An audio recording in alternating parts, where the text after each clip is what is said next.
नमस्कार, मैं कामनी शर्मा। आप देख रहे हैं न्यूज 22 इंडिया न्यूज चैनल। आइए नजर डालते हैं आज की मुख्य और ताजा खबरों पर। प्रयागराज 13 जनवरी से आरंभ हो रहे महाकुंभ का कलश स्थापना करने पहुंचे माननीय प्रधानमंत्री नरेंद्र मोदी। सबसे पहले साधु संतों का आशीर्वाद लेकर पूजा अर्चना व देव दर्शन किए। उनके साथ यूपी की राज्यपाल आनंदीबेन पटेल, मुख्यमंत्री योगी आदित्यनाथ, उप मुख्यमंत्री केशव प्रसाद मौर्य आदि मौजूद रहे। देखिए UP MP head R K. Sharma की ये खास रिपोर्ट। 40 से 50 करोड़ लोगों के यहाँ पर आने की संभावना है। तो वेस्ट रिकवरी फैसिलिटी सेंटर्स बनाए गए हैं जिसमें 100 मैट्रिक टन प्रतिदिन की क्षमता के हिसाब से रिसाइकलिंग की जाएगी और विशेष इलेक्ट्रिक क्रूज का भी प्रबंध किया गया है। करीब 1250 किलोमीटर की वाटर पाइपलाइंस बिछाई गई हैं। 7000 से ज्यादा वाटर स्टैंड पोस्ट हैं, 200 वाटर एटीएम्स हैं जिससे हर जगह आपको पीने के पानी की सुविधा रहेगी। तो मूलभूत सुविधाओं के साथ ये नया जो शहर बसाया जा रहा है वो न केवल भारत की भव्यता को पूरी दुनिया के सामने लेके जाएगा बल्कि देश की सांस्कृतिक विरासत को भी नया विस्तार देगा। और अगर हम चर्चा करें भारत के इस सांस्कृतिक विरासत की, तो ये दुनिया का सबसे बड़ा समागम होने जा रहा है सनातन धर्म का। और तीर्थ पुरोहितों के साथ, संतों के साथ, अखाड़ों के प्रमुखों के साथ जो आज प्रधानमंत्री ने चर्चा की है, उनका अभिवादन स्वीकार किया है, दिखाता है कि जिस तरह से यहाँ पर अखाड़ों का स्नान पहले शाही स्नान हुआ करता था, उसे अमृत स्नान कहा जाएगा। तो त्रिवेणी में जो अमृत स्नान होगा उससे ही माँ त्रिवेणी शुद्ध अपने आप को करती हैं, पवित्र बनाती हैं। और उसके बाद जब सामान्य जन, हम जैसे सामान्य जन इसमें गोता लगाते हैं तो अपने पापों का क्षय होते हुए दिखते हैं। तो पूरी तरह से तैयार है ये संगम की नगरी सभी का स्वागत करने के लिए और सुविधाओं का कार्य लगातार जारी है। बिल्कुल, तो जीवंत संस्कृति, भक्ति और एकता का अनुभव इस आध्यात्मिक संगम में देखने को मिलेगा। अश्विनी मिश्र हमारे साथ जुड़े हुए हैं।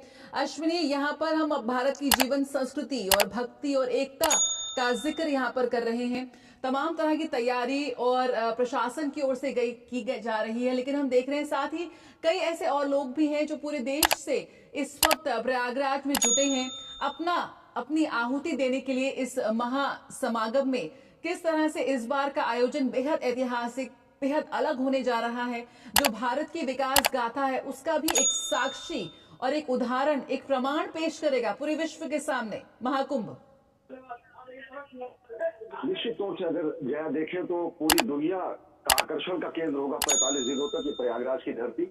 और इसी का औपचारिक शुरुआत 13 जनवरी से होगी, लेकिन प्रधानमंत्री नरेंद्र मोदी ने एक माह पूर्व यहाँ पर पहुंचकर अनेक जो अद्भुत अलौकिक यहाँ पर निर्माण कार्य किए गए हैं, जो यहाँ से परियोजनाओं का शिलान्यास किया गया था, जो मूर्त रूप ले चुकी है, जो पूरी तरीके से समय समर्पित है त्रिवेणी वासियों के लिए, कुंभवासियों के लिए, कल्पवासियों के लिए और देश के विदेश से आने वाले श्रद्धालुओं के लिए उन परियोजनाओं का लोकार्पण करेंगे। और साथ ही साथ आज दुनिया देख रही कि किस तरीके से प्रधानमंत्री नरेंद्र मोदी राष्ट्र सेवक के रूप में त्रिवेणी तट पर पहुंचे हैं। त्रिवेणी तट पर पहुंचने के बाद उन्होंने त्रिवेणी पूजा अर्चना की है। त्रिवेणी पूजा अर्चना के साथ साथ उन्होंने संतों के से आशीर्वाद लिया है। सभी प्रमुख जो अखाड़े हैं, 13 अखाड़े, उनके संत महात्मा महामंडलेश्वर यहाँ पर मौजूद रहे।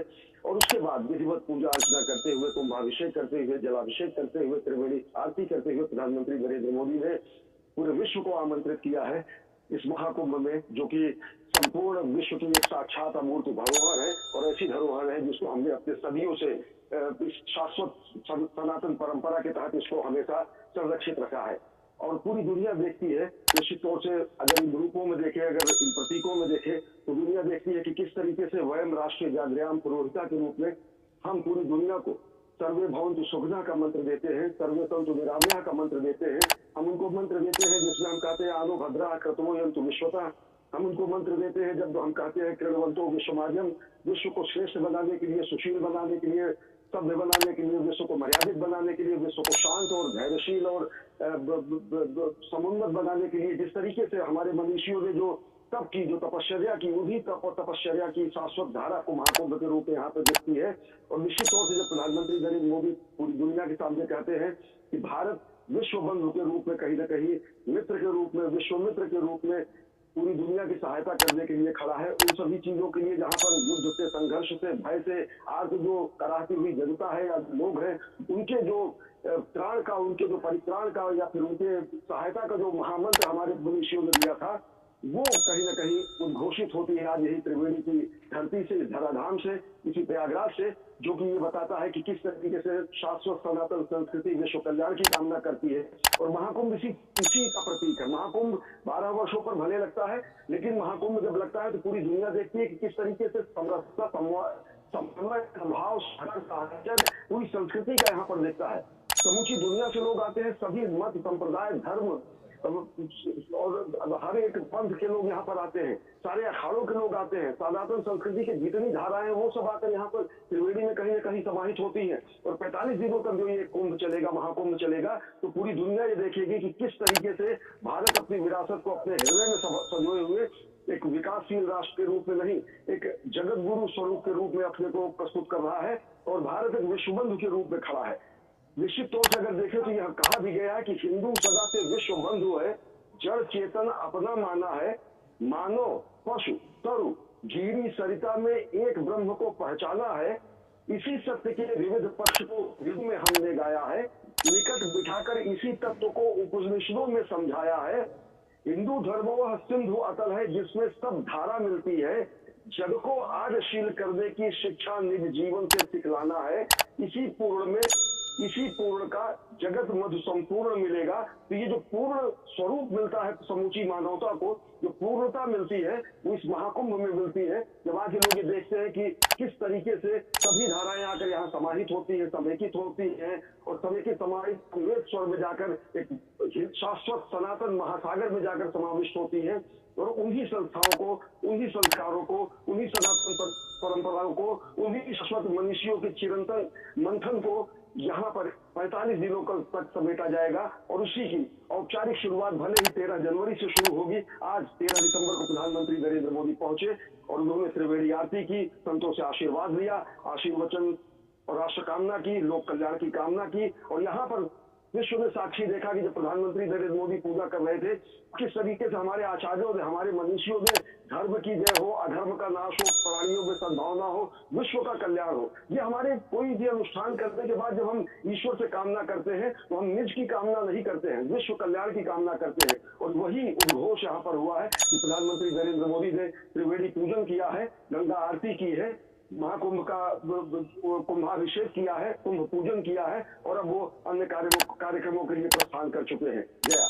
बिल्कुल अश्विनी, कुंभ में स्नान अत्यंत महत्वपूर्ण धार्मिक आचरण माना जाता है और मकर संक्रांति से लेकर हम कह सकते हैं कि माघी पूर्णिमा तक संगम में स्नान करना बेहद पवित्र माना जाता है। लेकिन फिर भी महाकुंभ 2025 में भी कुछ स्नान तिथियां हैं जो बिल्कुल अत्यधिक महत्वपूर्ण मानी जा रही हैं।